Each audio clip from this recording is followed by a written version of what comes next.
segundo escreveu Marcos, Evangelho de Jesus Cristo, segundo escreveu Marcos, capítulo número 3.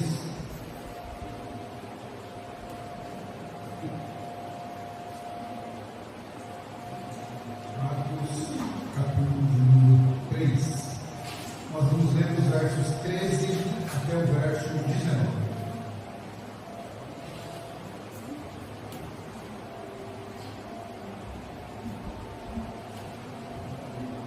Recebamos a palavra do Senhor nosso Deus com fé e com temor. Marcos capítulo 2, versos 13 a 19. Diz assim o Evangelho de Jesus Cristo: Depois subiu ao monte e chamou os que ele mesmo quis e vieram para junto dele. Então designou 12 para entrarem com ele, para estarem com ele e para os enviar a pregar e a exercer a autoridade de expelir demônios.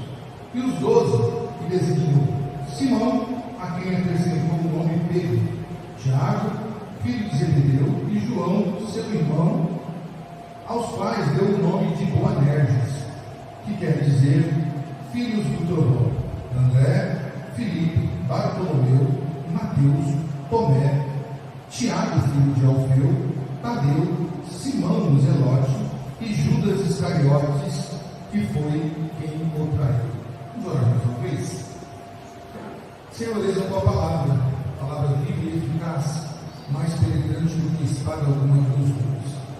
E é por ela, Senhor, que queremos nessa noite ser instruídos, advertidos e exortados para crescermos no conhecimento da tua palavra, no conhecimento da grandeza do Senhor, e também, Senhor, fortalecer a nossa fé para enfrentar este mundo que é contrário à tua palavra.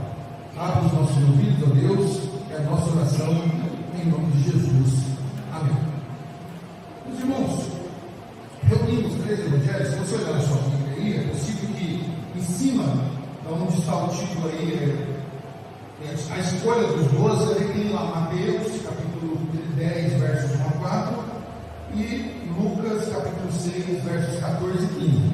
Quando nós pegamos esses 3 evangelhos que tratam do mesmo assunto e montamos um texto só, esse texto ficaria exatamente assim: Naqueles dias retirou-se para um monte a fim de orar, e passou a noite orando a Deus.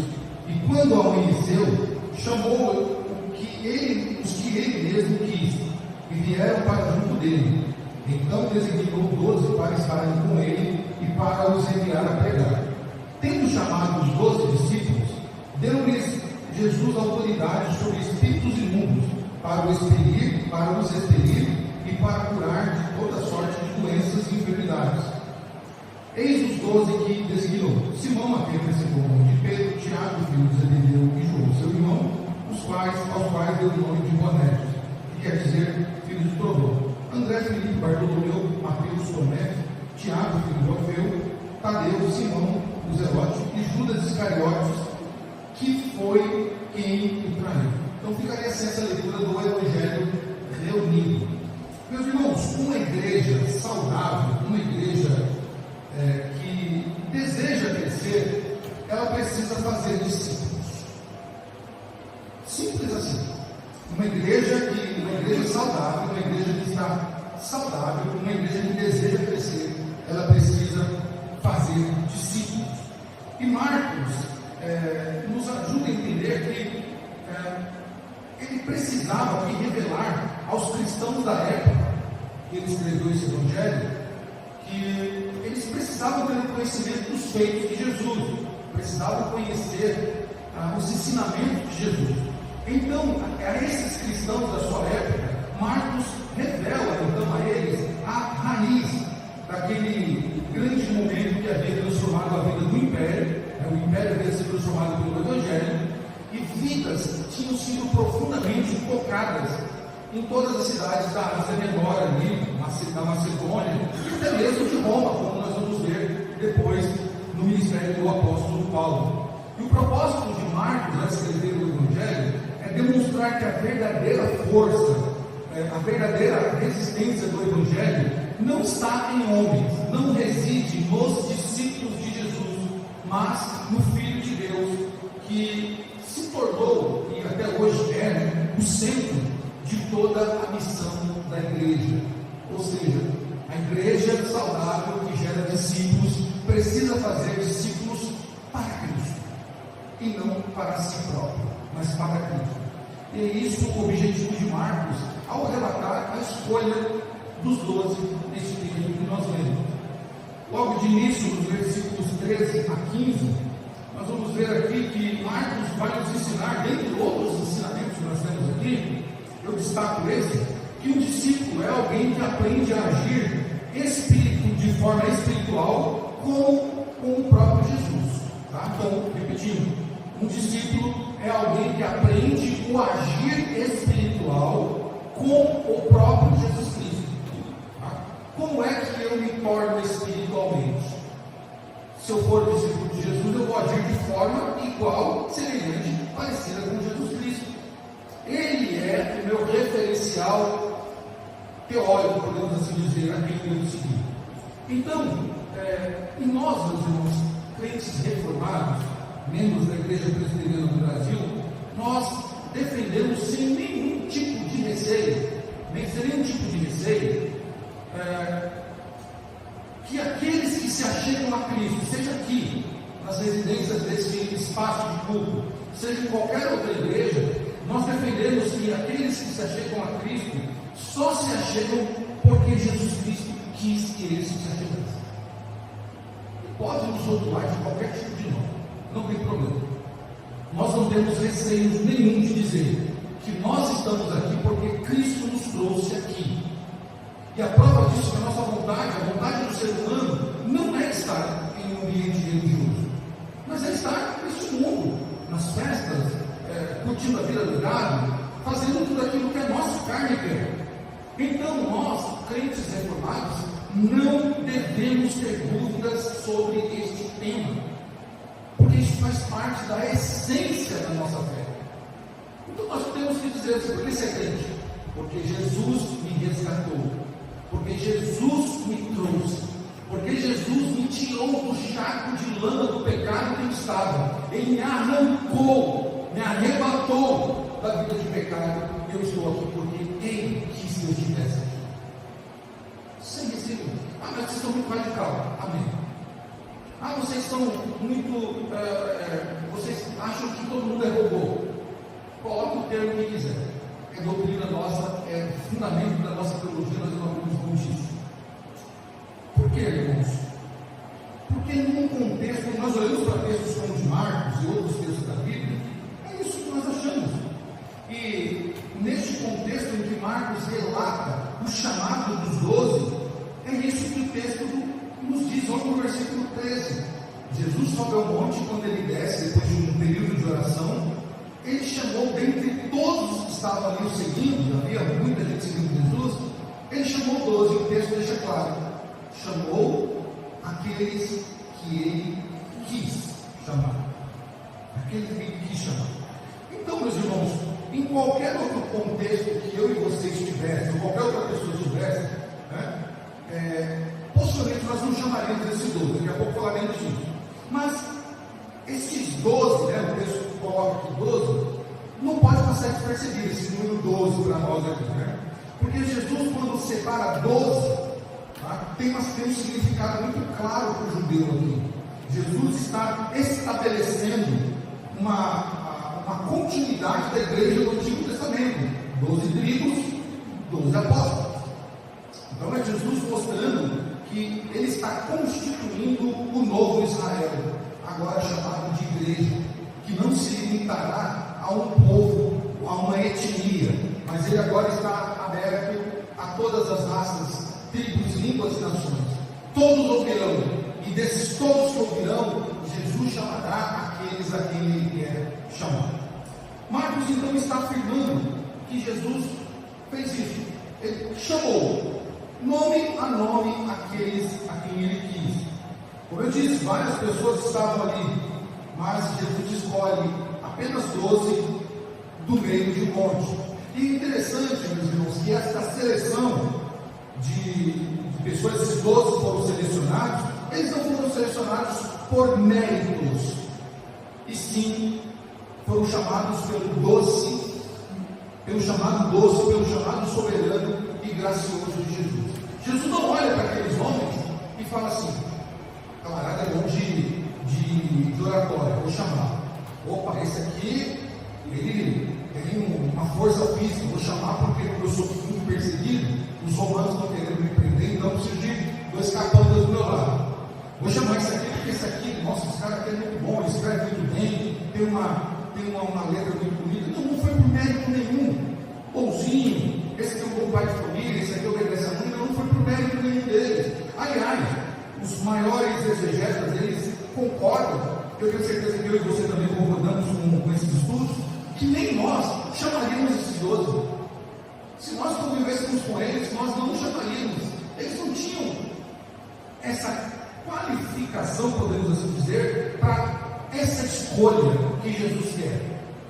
Mas Jesus, como diz lá no livro de Samuel, Jesus não olha como o homem, Jesus não vê como o homem vê. O homem vê o externo, mas Deus olha o coração. Assim foi a escolha do rei Davi. Marcos então está afirmando isso. A escolha dos 12 foi uma escolha soberana, graciosa e doce de Jesus. Jesus olha para aquela multidão e escolhe aqueles a quem ele quis chamar. E as Escrituras, meus irmãos, atestam esse chamado soberano de Jesus em vários textos. Mas pelo menos esses 2 aqui são interessantes para fixação na nossa mente. 1 João capítulo 15, o Evangelho, mas primeiro João, né? João capítulo 15, verso 16, diz assim: não foste vós que me escolhestes a mim, pelo contrário, eu vos escolhi a vós outros, e vos designei para que vades e deis frutos, e o vosso fruto permaneça, a fim de que tudo quanto pedirdes ao Pai em meu nome, Ele vos conceda. Mas está muito claro. O Evangelho está dizendo: não foi você que escolheu Jesus, não foi você que disse. Parece que Jesus está assim: ó, me aceita, pô, escolhe eu hoje ali, dá uma chance para mim, né? Você já deu chance para tanta coisa na vida, dá uma chance para mim. Não, o Evangelho diz: foi Jesus quem olhou para nós, no meio de uma grande multidão, e disse: vem, me segue, eu quero você, vou te fazer um discípulo. Você vai deixar de servir a este mundo para ser meu discípulo. E isso que a palavra atesta. Isso também é confirmado pelo apóstolo Paulo na carta aos Romanos, capítulo 8, verso 30, quando Paulo diz que ele predestinou aos que ele chamou. Quem são os predestinados? Aqueles que em Cristo chamou. Então, sem dúvida alguma, é Ele quem chama. É Ele quem chama aqueles que Ele quer como discípulos. E esse chamado, meus irmãos, é especial. E ele é diferente do chamado geral que fazemos quando nós pregamos o Evangelho e convidamos uma pessoa ao arrependimento. Nós vamos ter o nosso evangelismo e nós vamos falar para todas as pessoas, vamos chamar ela dizendo: olha, se converta, olha, se entregue a Cristo. Isso é um chamado geral, é um chamado genérico, podemos assim dizer. Então, não é esse chamado que o texto está falando. Ele está falando de um chamado específico, de um chamado doce, de um chamado soberano e eficaz, em que o eleito ele não tem como recusar. Esses 12 foram chamados pelo Senhor de forma soberana. Não foi algo genérico, não chamou todos, ele chamou 12 para serem os seus apóstolos. Diante disso, meus irmãos, os que foram chamados por Cristo, eles agem agora eles têm uma nova postura e agem diferente do que eles agiam anteriormente. Aqueles que foram chamados por Cristo, agora eles foram chamados para ser discípulos de Cristo. E como é que age um discípulo de Cristo? Bom, nós lemos na nossa liturgia, a carta de Paulo aos Coríntios, quando Paulo, orientando a igreja de Corinto, dizendo: se eles são discípulos de Cristo, se aquela igreja é discípula de Cristo, ela precisa agir de forma espiritual.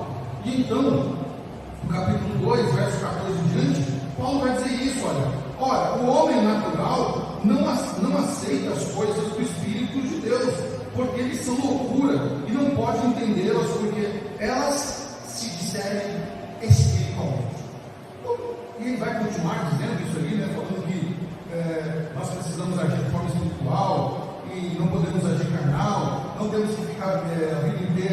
um alimento chamado leite, que é para iniciantes, mas precisamos de um alimento mais robusto, porque o discípulo, ele é preparado com leite, é preparado como uma criança que ainda mama no peito da sua mãe, e depois ele é alimentado. O alimento vai sendo colocado ao passo que ele vai crescendo. Ao passo que ele vai criando um corpo, que ele vai crescendo, ele vai se mamando. Ele vai comendo outros alimentos até chegar à sua fase adulta, em que ele come um alimento mais robusto, que dá vigor para ele, que dá saúde para ele. Esse é o discípulo de Cristo. O discípulo de Cristo, ele tem uma vida espiritual também dessa maneira. Ele chega, como ele é chamado por Cristo, ele é introduzido ao corpo, então ele ainda está nos rudimentos da fé. Ele ainda está se alimentando das coisas pequenas, porque ele não tem ainda a condição de receber todo o arcabouço teológico que lhe é necessário. E aos poucos isso vai acontecendo. Os discípulos passaram por isso. Eles sentaram e aprenderam de Jesus por 3 anos. 3 anos foram discipulados. Depois começaram a ensinar, até que Jesus diz: agora até os demônios vão se render a vocês. Vocês vão expulsar demônios da vida das pessoas e tirar a sua opressão.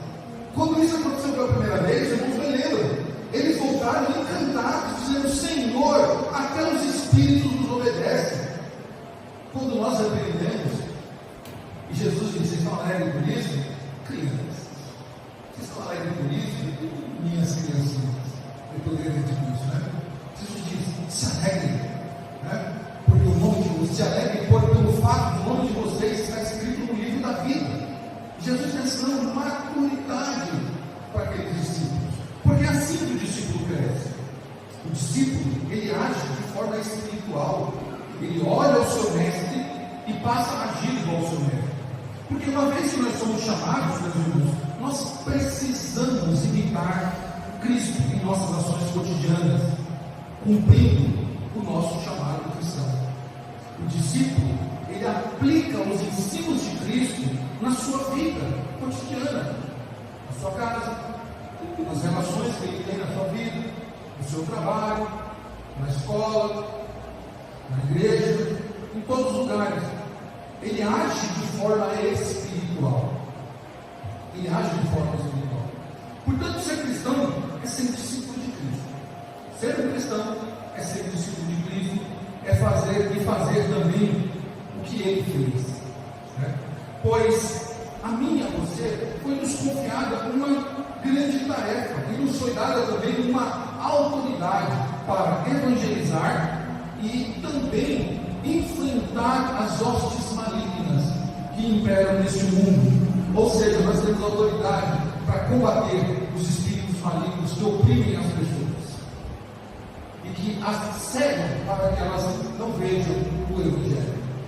Talvez muitos crentes, talvez não, muitos crentes que agem como meninos espirituais, que não conseguem discernir as coisas espirituais, o sonho deles é expulsar demônios.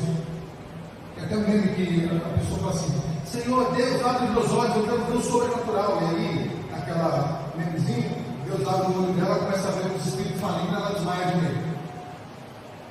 O maior milagre que Deus nos confiou a mim e a você não é expulsar demônios de pessoas, mas Deus nos deu essa autoridade.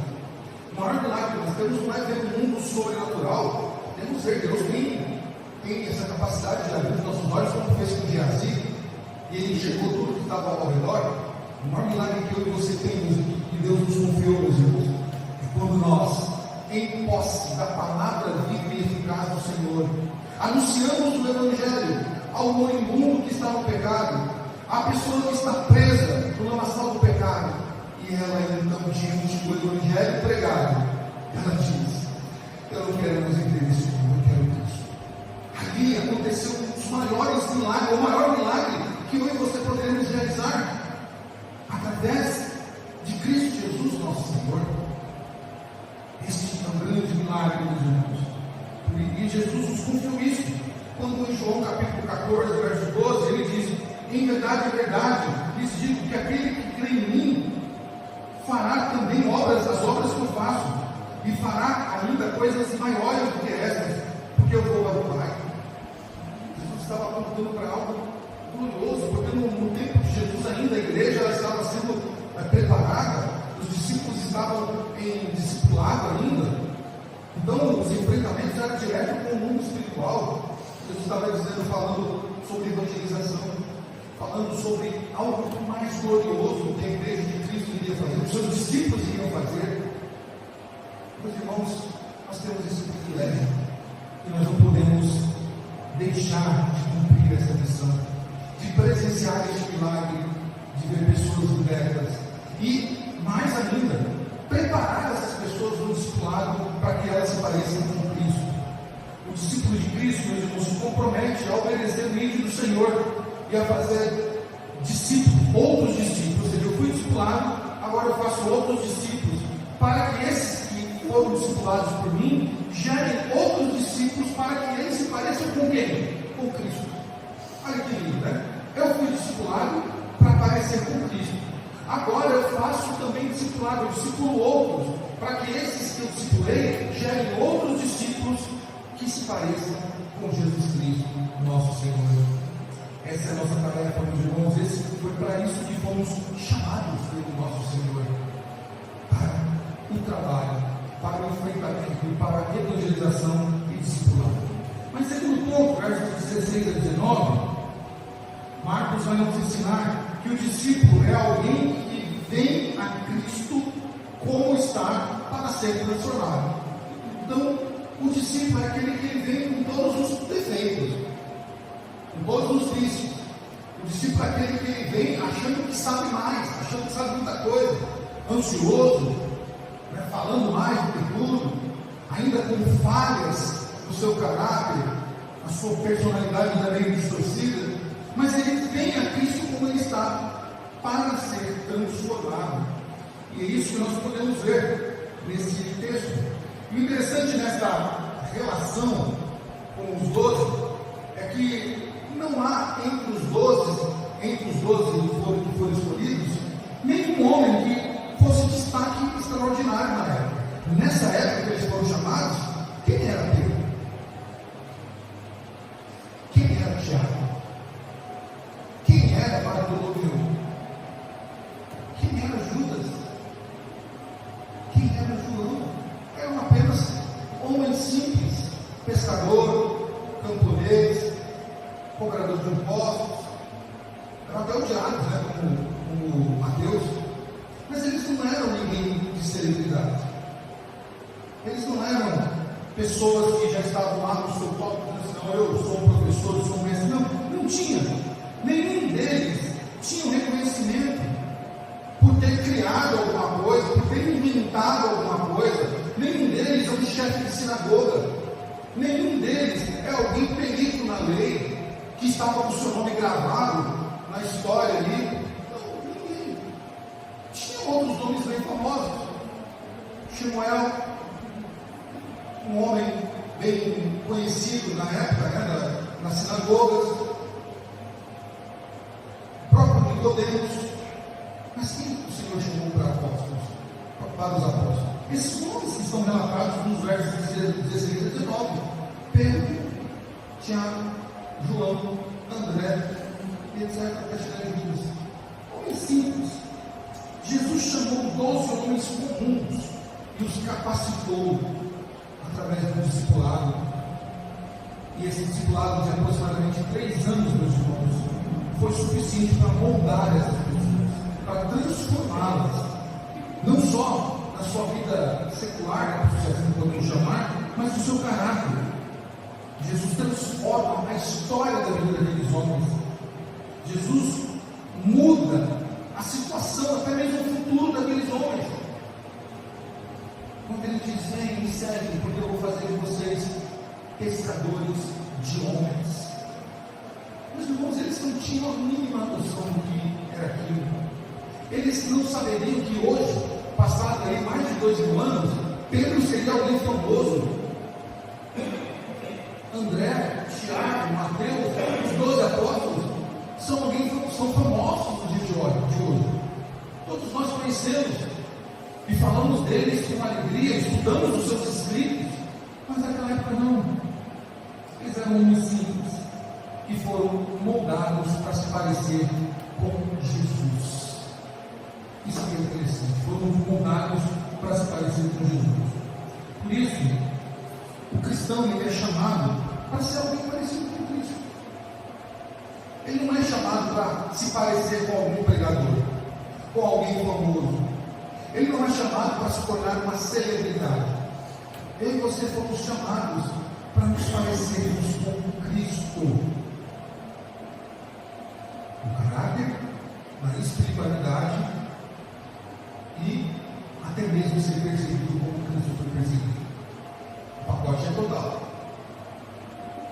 Fomos chamados para ser como Cristo e ser seu discípulo e imitá-lo em todas as áreas da nossa vida. O cristão precisa entender que ele é discípulo de Cristo e ele precisa imitar o seu Senhor, o seu discipulador, Jesus Cristo, nosso Senhor.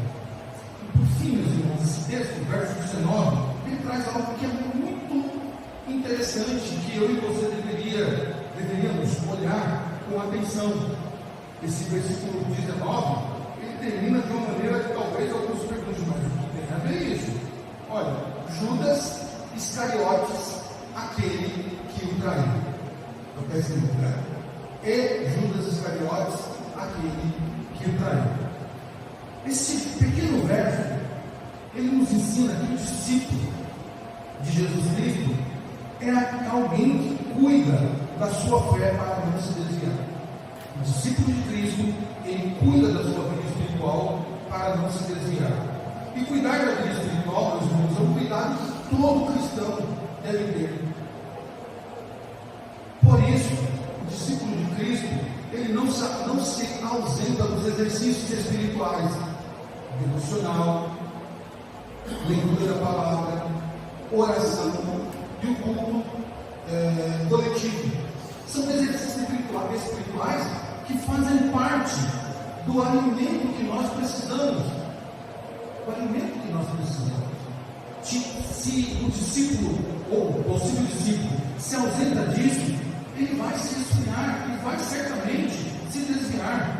O verso 19 nos diz que Judas foi o que traiu Jesus, né? O nome do apóstolo, inclusive, virou uma expressão popular para aquelas pessoas que se demonstram amigos, irmãos, mas agem na surdina, pelas costas, mostrando que elas não são amigas e não são irmãs, como elas se diziam. Por isso nós usamos o termo, mas que Judas aquela pessoa. Mas virou um jargão popular. Fui apunhalado pelas costas. Que Judas aquela pessoa. Meus irmãos, infelizmente, este ponto, precisamos destacar esse ponto do Evangelho.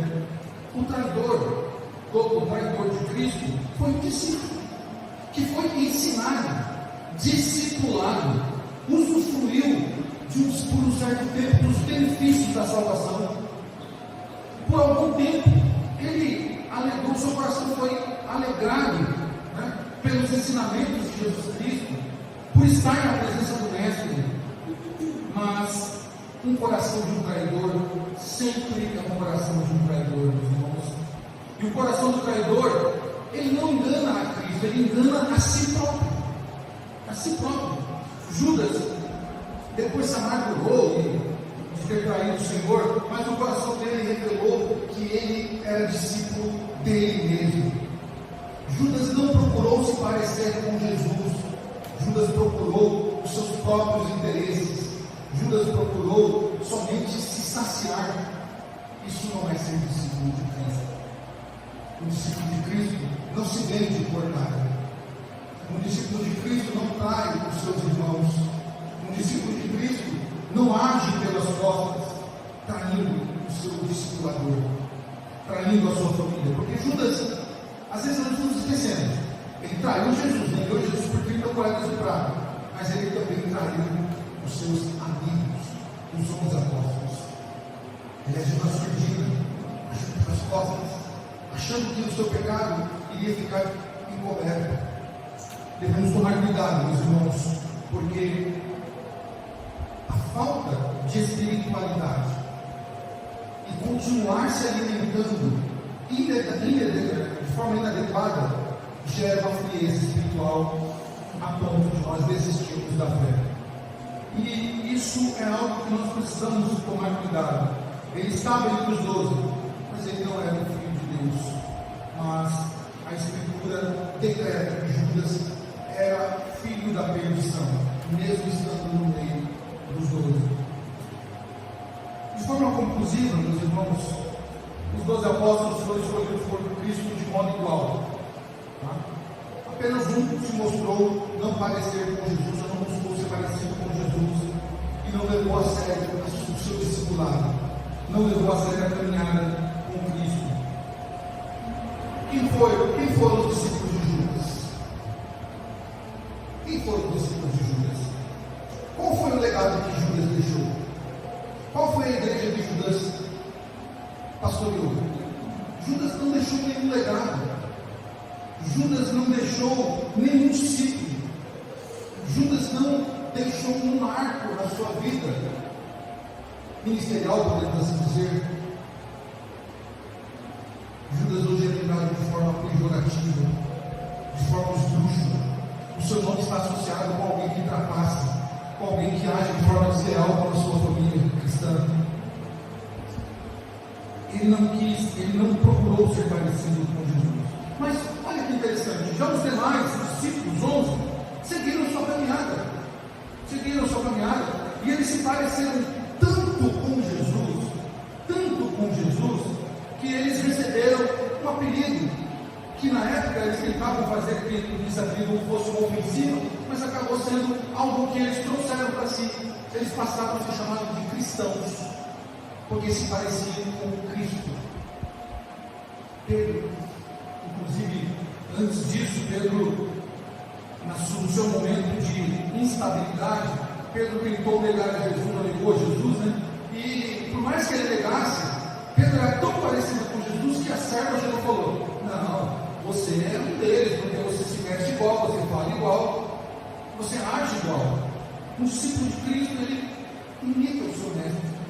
E esses dos 11 apóstolos seguiram sua vida, deixaram legado, deixaram discípulos, deixaram igrejas formadas, evangelizadas. Por onde passamos pela Ásia Menor, se algum dia fizermos uma viagem para aqueles lados, que Deus nos abençoe assim, nós vamos ver o legado desses 11 apóstolos lá.